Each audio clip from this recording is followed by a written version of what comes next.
আনফালে পুৱাৰে পৰা সামগুৰিৰ বৌ বজাৰত বন্যহস্তীৰ মুক্ত বিচৰণ। বন্যহস্তীয়ে সামগুৰিৰ বিভিন্ন ঠাইত চলাইছে উপদ্ৰৱ। বৌ বজাৰ, পাঘালি, বৰমা, মোৱামাৰী অঞ্চলত সৃষ্টি কৰিছে আতংকময় পৰিৱেশৰ। খাদ্যৰ সন্ধানত বনাঞ্চলৰ পৰা ওলাই আহিছে হাতীটো। বৰ্তমান বন্যহস্তীটো বৰমা বিলতে অৱস্থান গ্ৰহণ কৰিছে, নষ্ট কৰিছে বিঘাই বিঘাই ধান খেতি। বন বিভাগৰ লোকে হস্তীটো খেদি পঠিয়াবলৈ চেষ্টা কৰিছে যদিও বৰ্তমানেও খেদি পঠিয়াব পৰা নাই হাতীটো। এনে পৰিস্থিতিৰ সৃষ্টি কৰিছে গয়া ৰাইজৰ মাজত।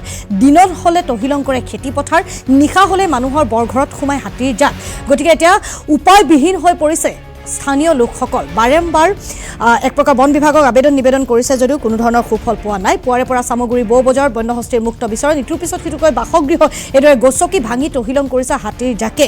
কোনো প্ৰকাৰে হাতীৰ জাকক ক্ষান্ত কৰিব পৰা নাই। এই অঞ্চলটোত হাতীৰ উপদ্ৰৱ অৱশ্যে আজিৰ নহয়, যুগ যুগ ধৰি অঞ্চলটোত হাতীৰ উপদ্ৰৱ অব্যাহত আছে। গতিকে এই ক্ষেত্ৰত কিবা এটা স্থায়ী সমাধানৰ বাবে বন বিভাগক আহ্বান জনাইছে এতিয়া স্থানীয় লোকে। অন্যথা জনাইছোঁ যে বিলাই বিপত্তি এটা অন্ত নোহোৱা হৈছে অঞ্চলটোৰ বাসিন্দাৰ। কি কয় তেওঁলোকে শুনাব বিচাৰিছোঁ আমি তেওঁলোকৰ মন্তব্য।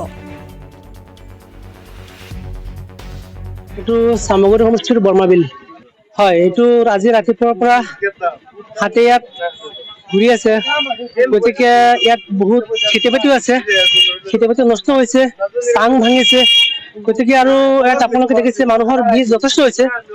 হাতী যদি এনেকে যদি গোটেই দিনটো এনেকে থাকে তেতিয়াহ'লে হয়তো মানুহৰ ক্ষয়ক্ষতিৰ আশংকা বেছি হ'ব। গতিকে ইতিমধ্যে বন বিভাগৰ মানুহ আহি পেলাই উপস্থিত হৈছে। তেখেতসকলক এটি অনুৰোধ কৰিম তেওঁলোকে যাতে অতি সোনকালে এই হাতীটো ইয়াৰ পৰা খেতি পঠিয়াই, অন্যথা মানুহৰ বিপদ হোৱাৰ আশংকা খুব বেছি। নাই, আগতে তেনেকুৱা হাতী অহা নাছিলে, আজি প্ৰথমবাৰৰ কাৰণে এনেকুৱা হাতী আহিছে। গতিকে সেইকাৰণে মানুহৰ বেছি ভিৰ পৰিলক্ষিত হৈছে দেখিছোঁ।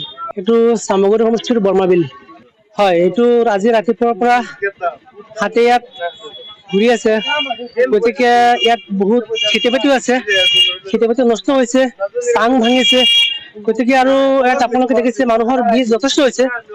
হাতী যদি এনেকে যদি গোটেই দিনটো এনেকে থাকে তেতিয়াহ'লে হয়তো মানুহৰ ক্ষয়ক্ষতিৰ আশংকা বেছি হ'ব। গতিকে ইতিমধ্যে বন বিভাগৰ মানুহ আহি পেলাই উপস্থিত হৈছে।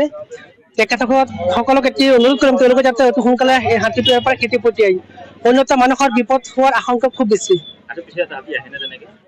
নাই, আগতে তেনেকুৱা হাতী অহা নাছিলে, আজি প্ৰথমবাৰৰ কাৰণে এনেকুৱা